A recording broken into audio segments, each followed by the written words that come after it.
Everyone, and welcome to our third episode of this podcast of a Zombie Survival Guide. With you today is me, Jonathan, and Michael. Hi. So today we will be talking about all the different type of zombies that we can see, which is generic zombies, walkers, runners, voodoos, Romero, ghouls, crawlers, and bonies. Yeah. So a generic zombie is technically, what would it be technically? Well, basically just be like a zombie that's created through like the natural zombies Yeah. that rise from the dead, right? some way, or that can be created by some disease or something like that. And then, which basically, it's like all the old school zombies you hear of in books and old movies and stuff like that. Something happens, they rise from the dead, they're slow, they're still there, but they're dead. And it's just a generic zombie, basically. Walkers. What are walkers, basically?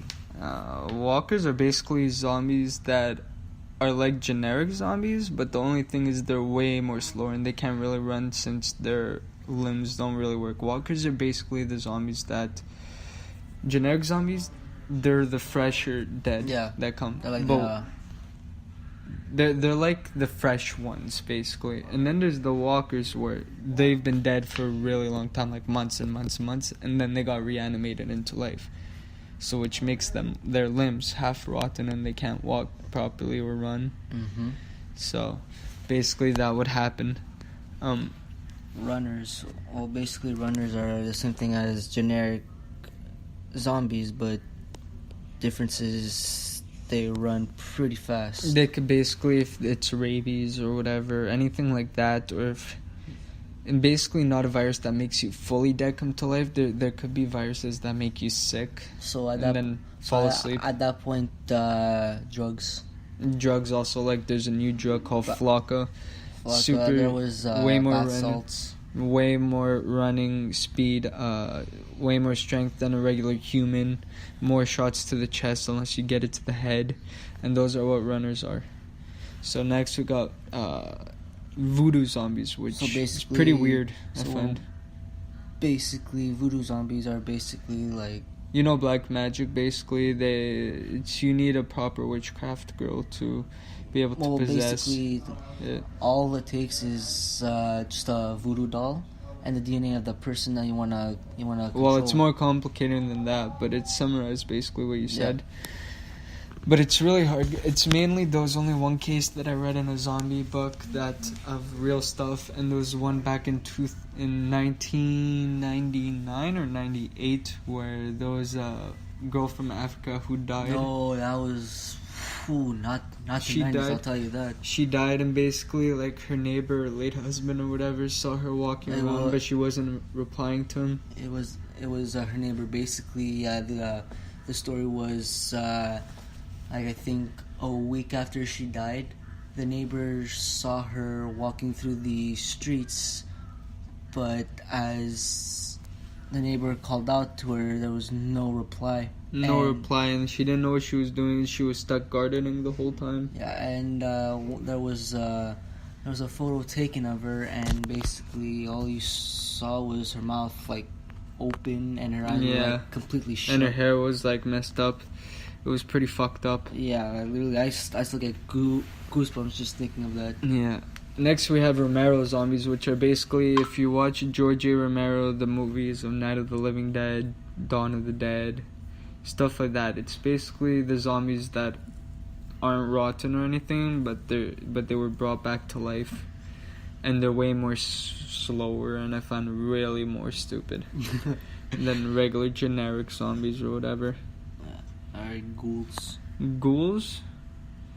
I think what ghouls are is zombies that when they bite you, they release... some radioactive, type of, the virus or something.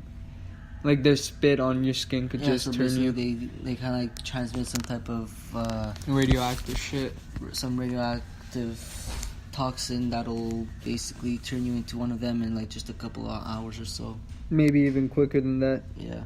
For all we know. We got crawlers. Basically, crawlers is Zombies that can't walk and they just crawl. Yeah. It's that simple. You guys shouldn't be afraid of crawlers because they're really slow and you could just, do the simplest thing.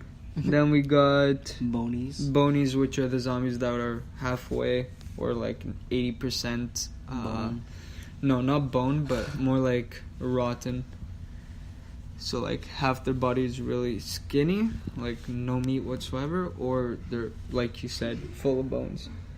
Now, I want to get into a topic that not a lot of people ask me. If you were in a tight area, they would ask me, like a tight house, not that big, not small, that you're staying for a night, how would you protect your loved ones and yourself, making sure that you survive? Well, without any guns. For one thing,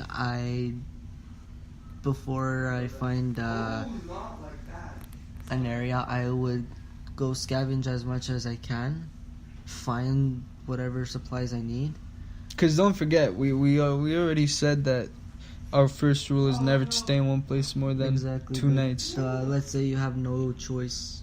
Oh, then if you have no choice, then you better make sure it's... Exactly, so you gotta go find the right supplies and make sure that there's... Oh, hold on.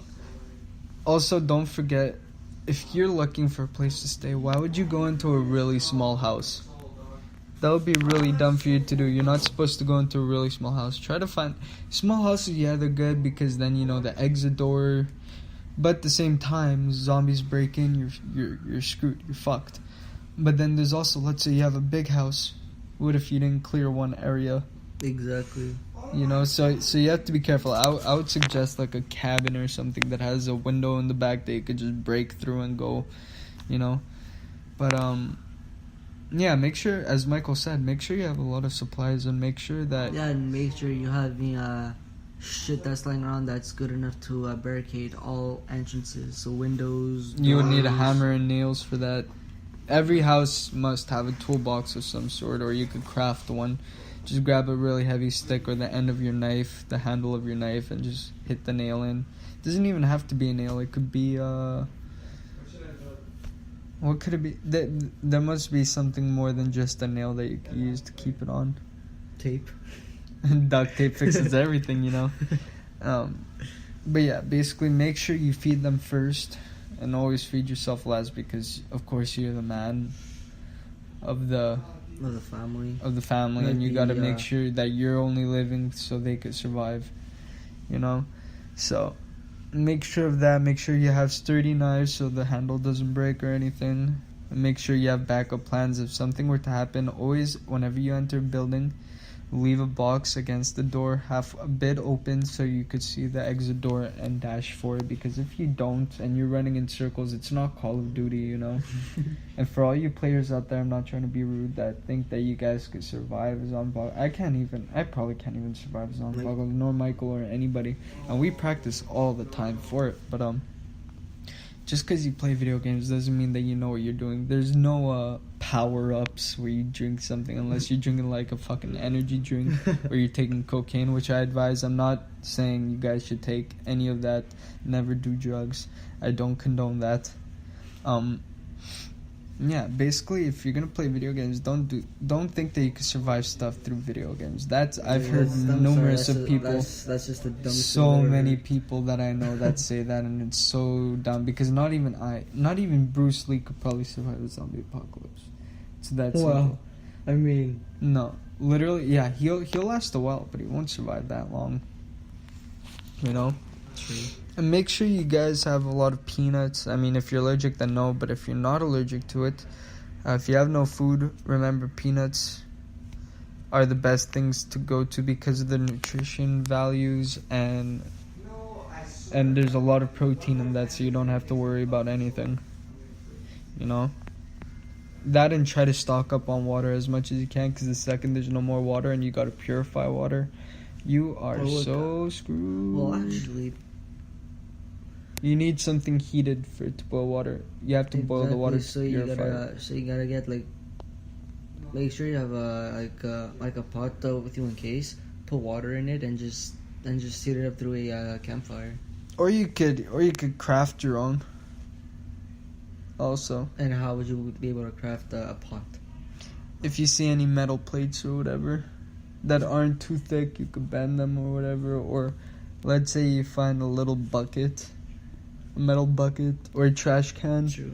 You clean out the trash can, you pour the water, and then you take a magnifying glass and let the sun hit it. Or if you have a battery, grab a battery and grab the foil you get from a chewing gum, like 5 gum. You put it at each end of really thin strip, and the second you attach it to something, it's gonna light on fire right away. That, or you have the old-fashioned way, which is rocks or rubbing 2 sticks together. That, or you grab something metallic and you scrape it against something. Yeah. Or you could grab gunpowder, put it on, Yeah, but what if... and then light it with the sun. But what if... it won't explode, it'll just Yeah, get but what if real. you don't have a gun? Where are you going to get the gunpowder from? No, that's exactly, but that's mainly people would know by common sense that you need gunpowder for that, you know? So, yeah, basically that's it for our podcast. If you guys have any suggestions, please message us on Facebook, YouTube, anything like that. We will answer as fast as we can when we are not busy with our lives. And remember to keep yourself safe at all times. Don't do anything dumb, and always be vigilant in case it were to happen. For all we know, it could happen in 20 minutes from now. Good thing you guys listen to our podcast, right? So maybe it'll save you guys. So yeah, I'm signing off. This is Jonathan.